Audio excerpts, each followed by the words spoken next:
Assalamualaikum warahmatullahi wabarakatuh. Perkenalkan, nama saya Nahrani Nur Hidayah dengan NIM A91219051 dari kelas Biologi A angkatan 2019. Di sini saya akan menjelaskan mengenai review jurnal untuk memenuhi tugas mata kuliah Fisiologi Tumbuhan. Saya akan menjelaskan review dari dua jurnal. Yang pertama yaitu pengaruh tekanan air pada fitokimia, fotosistem 2, dan termostabilitas pada tanaman gandum. Nama jurnalnya yaitu Journal of Experimental Botany, volume 50, nomor 336, halaman 1199 sampai 1206, yang terbit pada tahun 1999, karya Chongming Lu dan Zhen Huazhang. Kemudian latar belakang dari penelitian. Tekanan air merupakan salah satu faktor lingkungan terpenting yang dapat menghambat terjadinya fotosintesis. Pada penelitian sebelumnya menyatakan bahwa gangguan proses biokimia tidak bertanggung jawab atas asimilasi karbon dioksida yang dihambat, dan stomata mungkin memainkan peran dominan dalam penurunan asimilasi CO2 di bawah tekanan air. Kesimpulan tersebut selanjutnya dapat didukung fakta bahwa fotosistem 2 fotokimia hampir tidak dipengaruhi oleh tekanan air. Jadi masih ada ketidakpastian bagaimana pengaruh tekanan air pada fotokimia fotosistem 2. Pengaruh tekanan air pada fotokimia fotosistem 2 dan termostabilitas fotosistem 2 pada tanaman gandum dilakukan dengan analisis sequencing fluoresensi, kinetika induksi fluoresensi cepat, dan kenaikan polifasik transient fluoresensi yang diteliti. Terdapat dua langkah, yaitu yang pertama analisis pertukaran gas dan yang kedua pengukuran fluoresensi klorofil. Ada tiga hasil penelitian yang didapatkan, yaitu yang pertama pengaruh tekanan air pada status air, asimilasi karbon dioksida bersih, dan konduktansi stomata, yang telah dibuktikan bahwa tingkat asimilasi karbon dioksida bersih berkurang sebesar 52% dan 89% pada tanaman masing-masing dengan tekanan air yang sedang dan berat. Konduktansi stomata daun juga menurun secara signifikan seiring dengan bertambahnya tekanan air. Yang kedua yaitu mengenai pengaruh tekanan air pada fotokimia fotosistem 2. Hasil menunjukkan bahwa tekanan air tidak berpengaruh pada fotokimia primer fotosistem 2, melainkan ditentukan oleh daun yang beradaptasi dengan gelap. Perubahan karakteristik fluoresensi pada daun yang beradaptasi terhadap cahaya diperiksa dengan menggunakan karakterisasi fluoresensi. Hal ini juga dibuktikan dalam jurnal Sharofi dan kawan-kawan pada tahun 2017 yang mengatakan bahwa fotosistem tidak dipengaruhi oleh water stress atau tekanan air. Yang ketiga, pengaruh tekanan air pada termostabilitas fotosistem 2. Setelah pengaruh tingkat tekanan air pada termostabilitas fotosistem 2 diperiksa, dinyatakan tidak ada perbedaan yang signifikan. Tanaman yang mengalami stres air menunjukkan bahwa perlakuan tekanan air yang tingkat sedang menyebabkan hal yang sama sehingga berpengaruh pada termostabilitas fotosistem 2. Selanjutnya, kesimpulan yang didapatkan dari penelitian ini ada dua. Yang pertama, tekanan air tidak berpengaruh pada fotokimia fotosistem 2 primer. Yang kedua, tekanan air meningkatkan termostabilitas fotosistem 2. Kemudian judul jurnal kedua yang saya review yaitu perbandingan sifat fisikokimia padi isolasi dari sorghum manis dan biji-bijian. Nama dari jurnalnya yaitu Journal of Chemistry, volume 2016, halaman 1 sampai 15, terbit pada tahun 2016, karya Abul Qasim, Muhammad Ahmed, Chang Quan Zhang, dan Xiaohuan Liu. Yang pertama yaitu latar belakang dari penelitian ini. Sorghum manis merupakan salah satu jenis sorghum yang memiliki kandungan biomasa dan kadar gula yang tinggi. Tumbuh subur di bawah kondisi yang lebih kering dan hangat. Biji sorghum manis umumnya digunakan sebagai bahan pembuatan sirup pemanis.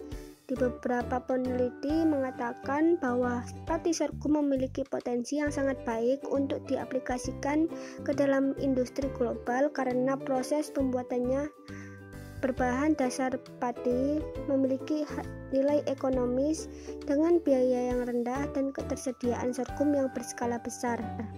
Kemudian tujuan dari penelitian ini yaitu untuk mengetahui karakterisasi sorghum lebih lanjut dan memahami perbedaan sifat fungsional dan fisiokimia antara pati sorghum dan pati manis.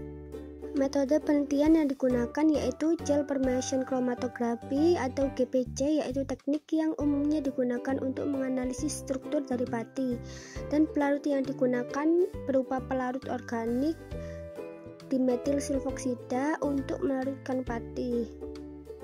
Kemudian hasil dari penelitian ini yang pertama yaitu kandungan amilosa dan konsistensi gel pati dari 8 varietas manis dan 4 biji sorghum ditunjukkan pada tabel 2. Terdapat perbedaan yang signifikan diamati antara varietas yang diuji dan kandungan amilosa, menunjukkan juga varietas biji-bijian signifikan lebih tinggi daripada varietas manis. Varietas GL1 menunjukkan kandungan amilosa tertinggi di antara semua varietas, sedangkan varietas GL4 menunjukkan kandungan amilosa yang rendah. Lalu hasil yang kedua yaitu indeks kelarutan air dan daya kembang. Varietas manis menunjukkan indeks kelarutan air tertinggi dibandingkan dengan varietas biji-bijian, sedangkan varietas biji-bijian menunjukkan daya kembang tertinggi dibandingkan dengan varietas yang manis, yang dapat kita lihat pada gambar 2A dan 2B. Kemudian hasil yang ketiga yaitu perbandingan sifat termal pati. Pada gambar di sebelah kiri terdapat tabel sifat termal pati dari varietas manis dan biji sorghum. Dan terdapat gambar yang di sebelah kanan yaitu gambar perbandingan sifat termal pati antara varietas manis dan biji sorghum A sampai D. Masing-masing menunjukkan bahwa terdapat perbedaan signifikan yang tinggi. Kemudian hasil yang keempat yaitu pola kristal pati. Pola dan kristalinitas relatif atau RC dihitung dari rasio luas puncak difraksi terhadap total luas difraksi pati dari varietas manis dan biji sorghum yang berbeda. Gambar 4 merupakan gambar perbandingan kristalinitas relatif atau RC. A. Spektrograf XRD dan B. Pati dari varietas manis dan biji-bijian menunjukkan perbedaan yang signifikan. Lalu hasil yang kelima yaitu sifat morfologi granul pati. Digunakan elektron mikroskop untuk mengetahui morfologi pati dari sorghum manis dan grain sorghum seperti yang ditunjukkan pada gambar 6. SEM untuk butiran pati dari varietas manis dan biji-bijian menunjukkan bentuk poligonal atau bulat tanpa perbedaan bentuk yang jelas di antara keduanya. Gambar 6 yaitu gambar hasil dari elektron mikroskop perbesaran 2000 kali butiran pati dari sorghum manis dan biji-bijian, menunjukkan bentuk yang berbeda-beda. Diameter butiran pati varietas manis dan biji-bijian disajikan pada tabel 5 dan kisarannya adalah dari 13,35 hingga 15,67 mikrometer. Diameter butiran varietas manis berkisar antara 13,83 mikrometer sampai 15,67 mikrometer. Pati dari varietas biji-bijian memiliki ukuran butiran 13,35 sampai 13,74 mikrometer. Dalam penelitian yang dilakukan oleh Andriani dan Isnaini pada tahun 2013 menyebutkan juga bahwa komponen utama biji sorghum adalah pati yang tersimpan dalam bentuk granula pada bagian endosperma dengan diameter 5 sampai 25 mikrometer. Selanjutnya hasil yang keenam atau yang terakhir yaitu distribusi panjang rantai pati. Pada kromatogram GPC menunjukkan bahwa kedua varietas manis dan biji-bijian dari pati bentuknya bercabang. Sebuah trimodel puncak untuk panjang rantai distribusi diamati dan ditetapkan sebagai puncak 1, puncak 2, dan puncak 3 masing-masing. Nah, ini tabel 6 menunjukkan distribusi berat molekul pati manis dan biji sorghum.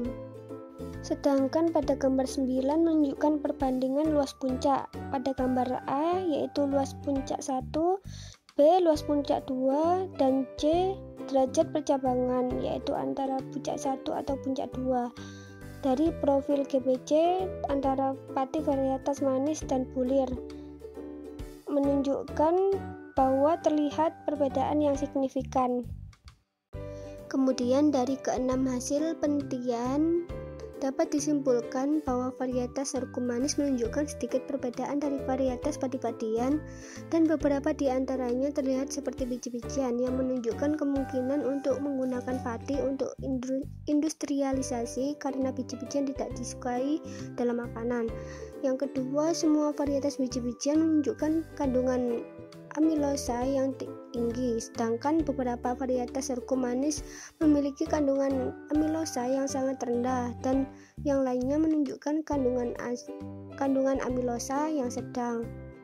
Kemudian hasil penelitian saat ini menunjukkan bahwa intisari manis dan gabah pada tanaman sorghum selain penumpukan gula yang tinggi pada batang juga dipengaruhi oleh fraksi amilosa dan amilopektin yang mempengaruhi sifat fisik dan kimia pati gabahnya.